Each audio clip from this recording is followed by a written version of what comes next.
Salut tout le monde, bienvenue à cette 10e vidéo sur le jeu John Company, deuxième édition publiée par Whirligig Games en 2022. Dans cette chronique zoologique, nous allons parler de la marche de l'éléphant. Alors, j'en ai parlé dans les vidéos précédentes. Il existe bel et bien un éléphant dans ce jeu-là, qui comporte un cul et une tête. Et la position de l'éléphant en Inde est extrêmement importante parce que l'éléphant nous démontre où est-ce qu'il y a du trouble en devenir?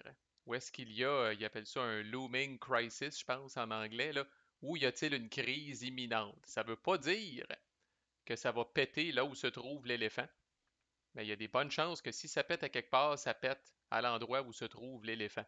Fait que je l'ai parlé, je pense, dans une vidéo précédente. Dans une de nos games, on a fait la grave erreur et on l'a amèrement regretté d'aller se fourrer le nez à un endroit où l'éléphant pointait, là. Puis disons qu'on n'a pas fait long feu, là. Ça n'a pas été long que les braves citoyens de l'Inde se sont révoltés contre nous, là. Alors, avant d'aller plus loin dans la revue des événements en Inde, puis l'explication des événements en Inde, là, je vous dirais quasiment la moitié des cartes dans le deck va comporter le symbole de marche de l'éléphant. Ça, c'est le symbole qu'on voit là, l'espèce d'éléphant avec une flèche. Puis ça, c'est fondamental de comprendre ça. Comme je dis, au moins un joueur autour de la table va comprendre ça.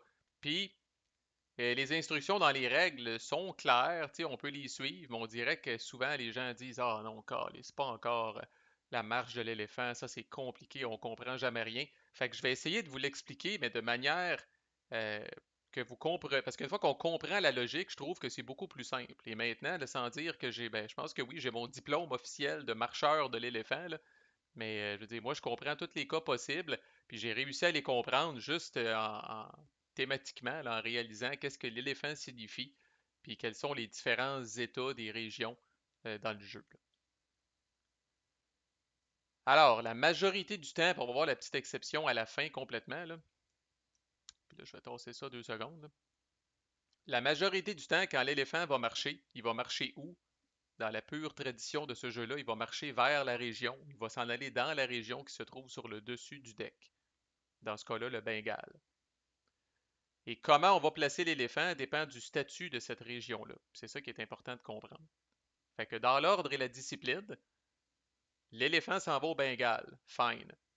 Quel est le statut du Bengale? Première chose à checker, est-ce que le Bengale est contrôlé par la compagnie, oui ou non? Dans ce cas-là, la réponse est oui. C'est la seule région en Inde qui est contrôlée par la compagnie. Et dans ce cas-là, c'est simple, vous allez prendre l'éléphant et vous allez venir le crisser dans la région elle-même. Et ça, ce que ça signifie comme crise imminente, c'est le peuple du Bengale qui est sur le bord de se révolter ou qui considère fortement de se révolter contre la compagnie, là. Qui en aura le pompon du joug de la compagnie, puis qui a juste hâte de se révolter contre la compagnie.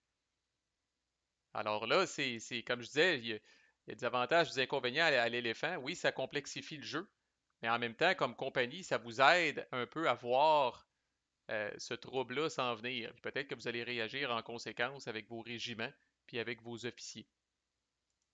Fait que si là, c'est le dernier événement en Inde qu'on pigeait, ben là, vous n'avez pas d'excuse, là. Vous avez un autre tour pour vous préparer avant les prochains événements en Inde pour dire qu'est-ce qu'on fait avec ça, là, câlisse. C'est une révolte imminente qui nous pend au bout du nez. Deuxième possibilité, la région peut être dominée ou soumise, appelez ça comme vous voulez, là. On a un exemple ici avec Maratha. Fait que supposons que c'est Maratha qui est sur le dessus du deck, comme on voit ici. Maratha, elle est soumise. N'ajustez pas votre appareil, c'est pas parce qu'elle est soumise à Delhi. Alors, c'est pas parce que là, c'est pas une question de. C'est pas un pissing contest, comme on dit, puis c'est pas une question de hauteur de tour. C'est pas parce que Delhi a seulement un niveau de tour, puis que Maratha a 2 niveaux de tour. C'est pas grave. Delhi est la capitale, comme indiqué par le drapeau qui est plus grand. Puis Maratha est une région qui est soumise en ce moment à Delhi. Alors, si la région qui est sur le dessus du deck est soumise, à ce moment-là, vous allez prendre l'éléphant, vous allez venir le mettre sur la frontière avec on peut dire, son oppresseur ou sa capitale. Et le cul doit aller dans la région qui est soumise et la tête dans la capitale, dans la région, là, finalement, là, qui contrôle cette région-là. N'oubliez jamais que le cul de l'éléphant est la source et la tête est la destination. Ça fait quand même du sens. L'éléphant se prépare à marcher de Maratha vers Delhi. Alors ça, ce que ça veut dire, ça ne veut pas dire que ça va péter. Mais la crise en ce moment qui nous pend au bout du nez, là, dans le fond, c'est une rébellion de Maratha contre Delhi. Encore là, eux autres aussi sont écœurés de faire partie de cet empire-là. Ils ont soif d'indépendance. Puis là, ils ont juste le goût de se rebeller contre Delhi. Fait que ça, c'est les deux cas faciles. Le troisième et dernier cas, en fait, la région peut être ce que le jeu appelle souveraine. Et ça, il y a deux cas. Bombay en fait, Punjab, Hyderabad, tout ça, c'est des régions souveraines. Dans le fond, vous êtes souverain si vous n'êtes pas contrôlé par la compagnie ou si vous n'êtes pas soumis euh, à la capitale d'un empire. Fait que supposons que c'est Bombay qui est sur le dessus du deck. Bombay est une région souveraine. Et là, c'est très thématique de l'époque. Là, là c'est Bombay, il vient des petites idées d'ambition, des petites idées de grandeur à Bombay. Bombay ont le goût, eux autres aussi, de conquérir, puis ont le goût d'étendre leur empire et leur influence. Fait que là, ce qu'on va faire, c'est là où ce n'est pas seulement un point, là, ça, cette affaire-là, c'est une forme géométrique. C'est là qu'on va regarder la forme géométrique qui se trouve à côté, sur la ligne là, de la marche de l'éléphant. Là. Vous allez avoir soit un cercle, un triangle ou un carré.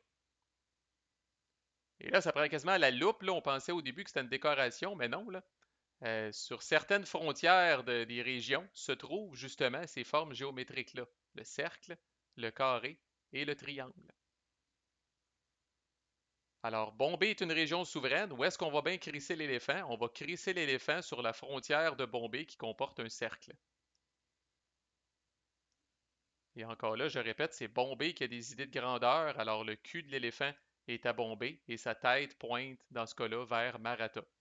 Alors là, la crise qui nous pend au bout du nez, c'est l'invasion de Maratha par Bombay, que si jamais c'est fait avec succès, Bombay eux-mêmes vont devenir un empire et Maratha va devenir soumise à Bombay. Et de ce fait, Delhi ne sera plus un empire, parce que je l'ai dit, je pense, précédemment, là, mais un empire d'une seule région perd son statut d'empire. Vous n'êtes plus considéré un empire si vous avez juste votre propre région. Là. Ça prend au moins deux régions pour être considéré un empire. Fait que dans les faits, Bombay deviendrait une capitale, puis Maratha serait soumise à Bombay. Si ça avait été le carré, on aurait mis l'éléphant ici. Puis si ça avait été le triangle, on aurait mis l'éléphant ici. À noter que via les formes géométriques, l'éléphant ne peut pas pointer par défaut de Bombay vers Delhi. Il y a des petites particularités comme ça. Puis les régions en coin, comme Punjab, des fois vont avoir plus qu'une forme géométrique sur une région. Mais suivez les instructions. Quand la région est souveraine, vous allez venir crisser l'éléphant sur la frontière de cette région-là qui correspond à la forme géométrique, le cul dans la région et la tête vers la région voisine. Autrement dit, encore là, penser que Bombay a des idées de croissance et d'expansion, puis veut commencer dans ce cas-là par Maratha. Qu'est-ce qui arrive si je ne l'ai pas, là, mais imaginez que c'est. Ben, je l'ai tué. Pour bien faire, je ne l'ai pas. Bon, fait qu'imaginez que c'est Delhi qui est au-dessus du stack quand ça sort. Alors, Delhi est une région souveraine. Les capitales sont automatiquement des régions souveraines, évidemment. Alors là, Delhi a des idées de grandeur. Par contre, le cercle, la frontière de cercle de Delhi, pointe vers Maratha. Mais Maratha appartient déjà à Delhi. Alors, que va faire Delhi à ce moment-là? Puis c'est ce que vous rappelle la petite flèche rouge qui tourne dans le sens des aiguilles d'une montre. C'est qu'en partant de la forme qui est spécifiée, dans ce cas-là, le cercle, ben, l'éléphant va s'en aller là, à la première région éligible dans le sens des aiguilles d'une montre. Alors là, on part de Maratha, qui n'est pas une cible légale parce qu'elle appartient déjà à Delhi. On arrive à Bombay. Ah, ça, c'est une cible légale. Et là c'est Delhi qui a des idées d'expansion encore là, puis qui vise Bombay. Si Bombay avait appartenu à Delhi elle aussi, on aurait continué de tourner jusqu'à temps qu'on finisse par en pogner une qui est valide. À noter que même s'il n'y a pas de forme sur la frontière entre Bombay et Delhi, c'est pas grave. L'éléphant pogne la première région dans le sens des aiguilles d'une montre qui appartient pas déjà dans ce cas-là à Delhi. Puis si Bombay et Punjab avaient déjà appartenu à Delhi, ben oui, l'éléphant peut même finir avec cette affaire-là par pointer dans une région qui est contrôlée par la compagnie. Alors là, à ce moment-là, ça va pas bien pour la compagnie, là, mais c'est le Bengale qui est dans la mire de Delhi, là. Fait que la compagnie est dans le trouble. Fait que oui, le jeu serait plus simple sans éléphant. On aurait pu, comme je disais, faire un petit paquet d'affaires random, ces cartes, puis là, n'importe qui envahit n'importe qui, n'importe quand. Mais l'éléphant, surtout si ça, mettons, c'était le dernier événement qu'on pigeait, ben là, on n'a pas d'excuse comme compagnie, là. Là, on commence un nouveau tour, puis avec tous les effectifs qu'on a au Bengale, ben, on voit bien là, que Delhi vise le Bengale, puis on peut se protéger en conséquence. Tu sais, ça enlève un peu d'aspect aléatoire au jeu. Ça rajoute un peu de prévisibilité, puis ça vous ajoute un petit peu de moyens de savoir là, c'est où le prochain endroit en Inde où ça va péter, là. Et la seule petite exception à cette règle-là, fait qu'on voit qu'il y a il y a beaucoup de cas où la marche de l'éléphant, tu sais, c'est écrit éléphant, vous regardez sur le dessus du stack, est-ce que l'éléphant envahit ou est-ce que c'est une rébellion, puis là la forme, puis on tourne dans le sens des aiguilles d'une montre. Bon, au bas des cartes de crise qu'on va voir dans le prochain vidéo ou dans deux vidéos, on va voir là, mais au lieu d'avoir la marche de l'éléphant, puis c'est écrit le dessus du stack, il y a une petite phrase avant qui est comme ambition impériale, point d'interrogation. Fait que, en gros, là, je vais l'expliquer dans une autre vidéo, là, mais je vous donne un petit spoiler, là. Les fameuses cartes qui résolvent une crise, là, comme on voit avec le gros symbole de l'éléphant, là, ben ça, là, c'est. Tu sais, j'arrête pas de dire depuis tantôt que l'éléphant, c'est une menace, puis c'est une crise en devenir, puis c'est du trouble potentiel. Mais les cartes de crise, c'est ce qui va faire que ça y est, ça l'arrive. Ça y est, ça l'arrive. Là, on regarde où pointe l'éléphant, là, puis ça y est. Là. Fait que dans ce cas-là, ça y est, Delhi envahit le Bengale, prête, pas prête, et ils vont. Puis à la fin de ces cartes-là, si cette fameuse crise-là a été un succès, fait que dans ce cas-là, si jamais Delhi a réussi à envahir le Bengale, plutôt que de regarder le dessus de la stack, là, on dirait, là, Delhi goûte à la. Tu sais, encore là, thématiquement, là, imaginez que là, Delhi goûte au pouvoir, puis Delhi goûte à la croissance, là, puis à l'expansion, là, puis là, hostie, on est puissant, puis on est fort. Fait que là, ils ont des ambitions impériales. Alors là, on n'ira pas voir la carte sur le dessus de la stack, sur le dessus du deck. La région qui est sélectionnée est automatiquement Delhi encore. Alors là, on va venir voir, pareil, là, c'est une région souveraine. Le reste, c'est tout pareil. C'est une région souveraine. On va venir voir où est le carré. Le carré est à Punjab. Punjab n'appartient pas encore à Delhi. Alors là, on viendrait mettre l'éléphant comme ça. Alors, c'est vraiment Delhi là, qui a soif de conquête, là, puis qui ne connaît plus de limites, là, tu sais, là, puis qui envahit à gauche pas à droite, là, tu sais, jusqu'à temps là, que son empire soit tellement étendu. Alors justement, qu'arrive-t-il si, bon, ça l'arrive, puis Delhi est une capitale, il contrôle le Bengale, il contrôle Maratha, il contrôle Bombay, puis il contrôle Punjab. Alors là, même si on prend une forme quelconque, même si on tourne dans le sens des aiguilles d'une montre, il n'y a aucune cible possible, parce que les quatre régions avoisinantes, c'est rare en Christ, là, les quatre régions avoisinantes sont déjà contrôlées par Delhi. Ben là, à ce moment-là, comme tout bon empire, ils ont couru après le trouble. Là, à ce moment-là, ça redevient un scénario de révolte. Fait que là, on va venir regarder quelle est la forme ici. C'est le carré. Où se trouve le carré? Il se trouve vis-à-vis Punjab. Fait que là, à ce moment-là, là, c'est Punjab qui aurait le goût de se révolter contre Delhi.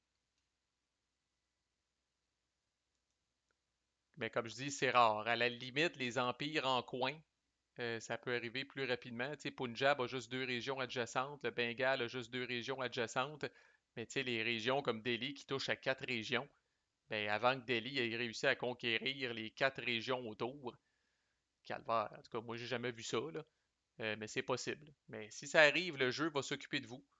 Puis là, c'est à ce moment-là, là, c'est plutôt une rébellion qui va commencer, là. Fait qu'un empire ne pourra jamais s'étendre là, à plus qu'une région adjacente à lui, là, parce que rendu là, c'est plus des révoltes qui vont le guetter, là. Alors, c'est la marche de l'éléphant. Ça va me permettre de réviser les prochains événements là, sans dire, oups, là, tu sais, là, je vais rien que dire dans les prochains événements. Là, bon, quand vous avez ça, vous faites la marche de l'éléphant. Puis là, rappelez-vous que faire la marche de l'éléphant dessus du stack, c'est quoi cette région-là? Est-ce qu'elle est contrôlée par la compagnie? Sinon, est-ce qu'elle est soumise? Sinon, est-ce qu'elle est souveraine avec les priorités et puis les effets que j'ai parlé? La seule exception étant au bas des cartes de crise, si la crise est un succès. Si la crise est un échec, vous allez sur le dessus du deck. Si Delhi a essayé d'envahir, par exemple, la compagnie puis n'a pas réussi, ouf, là, ça vient de refroidir leurs ardeurs. Fait qu'à ce moment-là, on s'en retourne sur le dessus du stack. Mais si Delhi a réussi à conquérir la région vers laquelle l'éléphant pointait, là, encore là, il n'y a pas de fin à leur soif de conquête. Là, à ce moment-là, on remet ça avec Delhi, encore une fois, jusqu'à temps soit qu'il se fasse stopper ou jusqu'à temps qu'il ait conquis tout ce qui est alentour. Puis là, à ce moment-là, ils vont commencer à vivre les problèmes de révolte. Des mécaniques qu'on va voir dans les prochaines vidéos, là. Mais voilà, vous avez vous aussi maintenant votre diplôme de marcheur d'éléphant.